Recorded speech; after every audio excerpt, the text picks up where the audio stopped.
and again, we must learn to differentiate legislative hearings from court hearings. I really hate Congress, both houses, for their overstepping of other branches. Meanwhile, legislation is crappy. Yeah.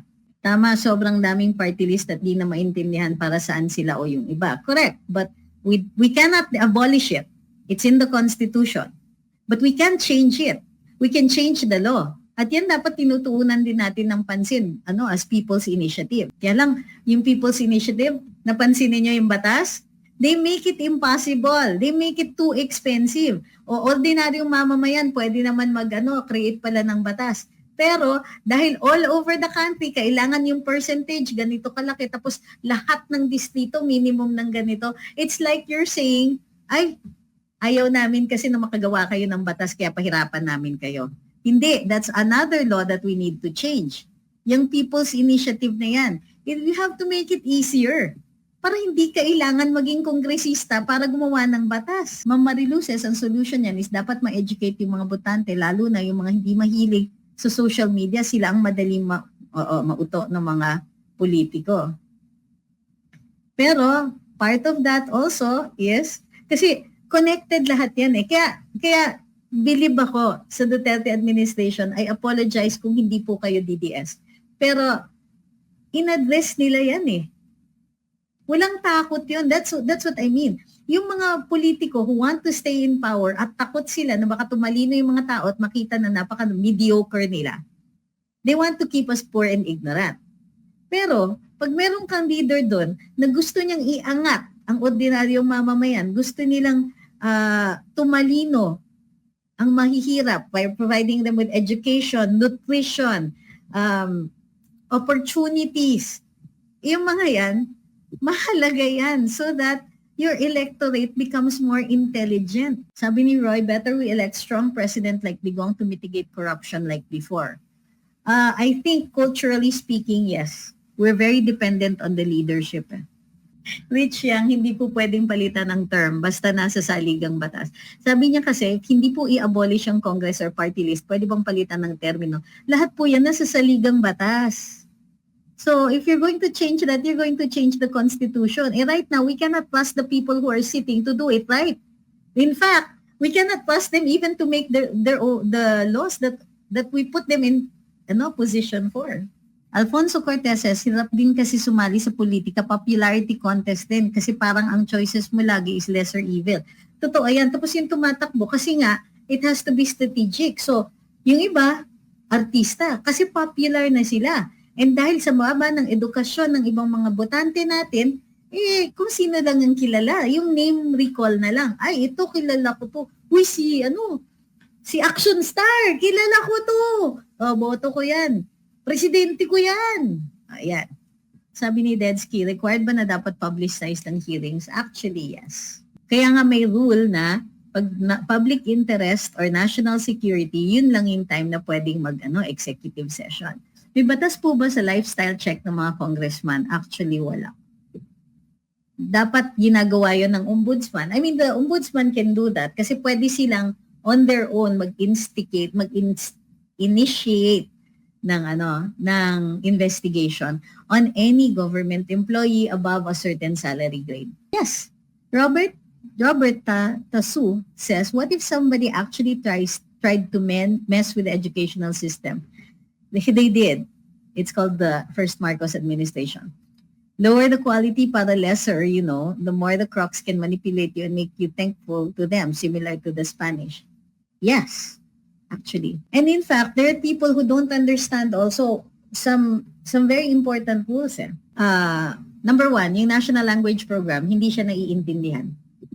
Meron tayong national language body, meron tayong komisyon ng wikang Pilipino na hindi natin pinapansin and hindi natin tinitingnan yung importance ng national language so that we can talk to each other.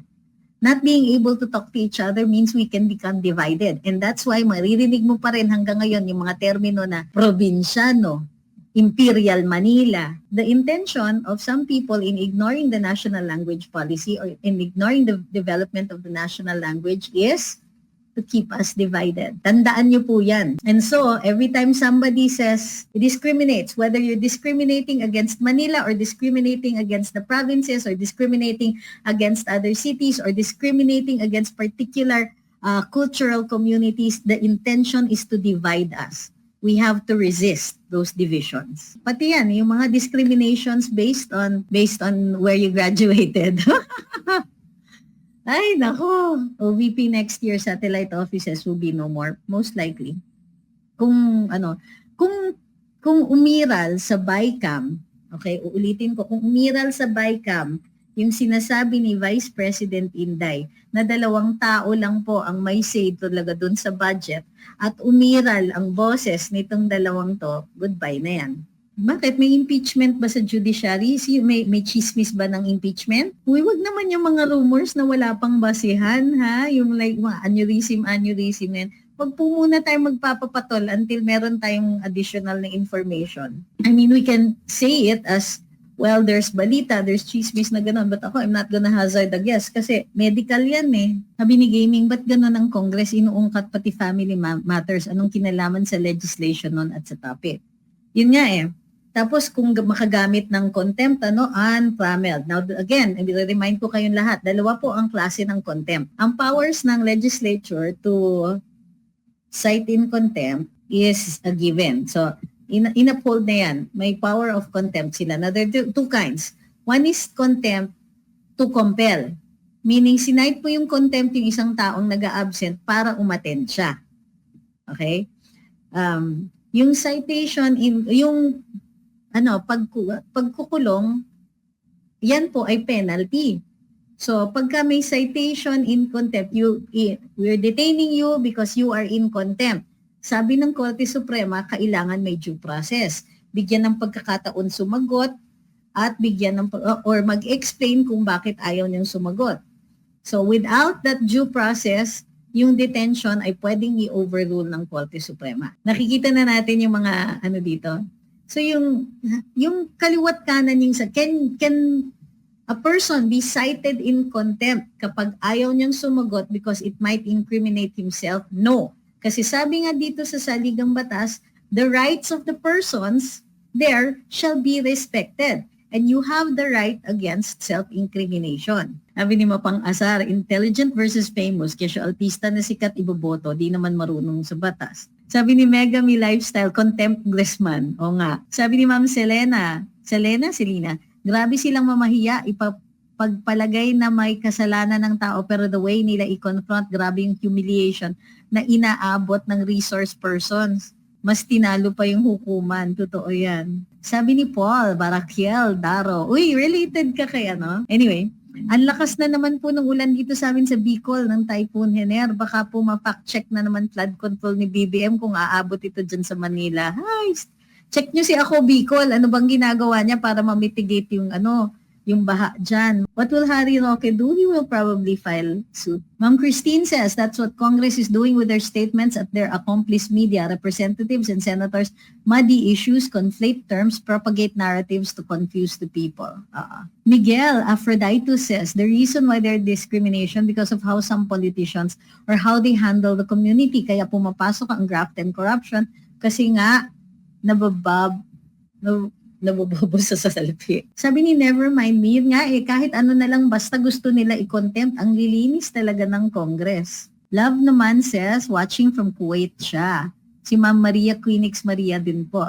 Jeffrey Chuaoy says, may we amend the Constitution, the Speaker or Senate President be non-blood relatives up to 4th degree of consanguinity or affinity to raise doubt of nepotism.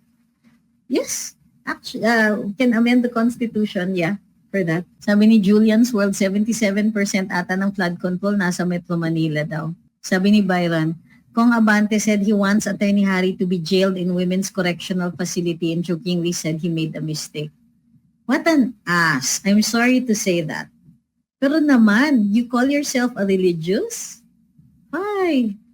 And yes, religious is a noun. Grabe. Yung the parliamentary immunity is not an excuse to humiliate people because you are covered by the immunity. Barbie Sarabia says, gaya ng akusasyon ni VP Inday sa 2 buhay, na Martin at Elizalde na yan, sino ang tatayo sa sambayanan yan para maimbestigahan?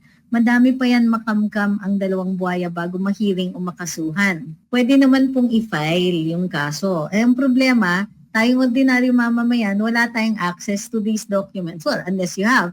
And we need personal knowledge. So, ang totoo niyan, ang talagang may kayang mag-file ng kaso ng ganyan ay yung mga nasa executive and sana yung nasa posisyon talaga or yung ibang mga nasa legislature. Not likely. Ito madalas tanungin, pwede bang ang Senado ang mag-imbestiga kay Kong Saldi at kay Kong Martin? Actually, in theory, pwede, pero may interparliamentary courtesy. Another time-honored tradition. Ay nako. Unlikely po. Pwede pero unlikely. Sabi ni Robert, there's too much hypocrisy sa HOR. Of course, not 100%, but maybe 99%. Haha. Mabibilang mo lang ang may paninindigan. Totoo. Ma'am Christine says, 19th Congress is so despotic. How insulting the whole PH didn't vote for people like Abante, Coro Romualdez, and they've got so much power. Sabi ni Blue Klein, ang daming immunity. Well, it's not blanket. It's parliamentary immunity. So, ibig sabihin, para dun sa, when they do their jobs, they speak in a privileged speech, nag-argue sila in the Senate or Congress, nagdedebate sila, may question hour, may inquiry, they cannot be, they are immune from suit for what they say. Sabi ni Maiko, kapag nakikita nila na susupalpal sila, yan, contempt panabla nila. Nolly Boy, thank you. Yung hearing sa kapihan, may nagawa na ba silang batas related sa religion to avoid same issues? May naririnig ba kayo? Well, ganito, no? Ang laws pertaining to religion, very tricky yan. Because meron tayong non-establishment clause. Hindi tayo pwedeng mag-discriminate ng religions. Yung mga sino sa tingin niyo yung mga outstanding congressmen na mga dapat never again? Yung mga katulad, let's say, Congressman Abante. Obviously, no respect talaga para sa mga resource persons. So, Congressman Paduano, Congressman Saldico, of course. Do we dare? Congressman Martin Romualdez. Yung iba pa yung mga chuwari-wap dyan. Yung mga, yung mga party list na, Diyos ko po,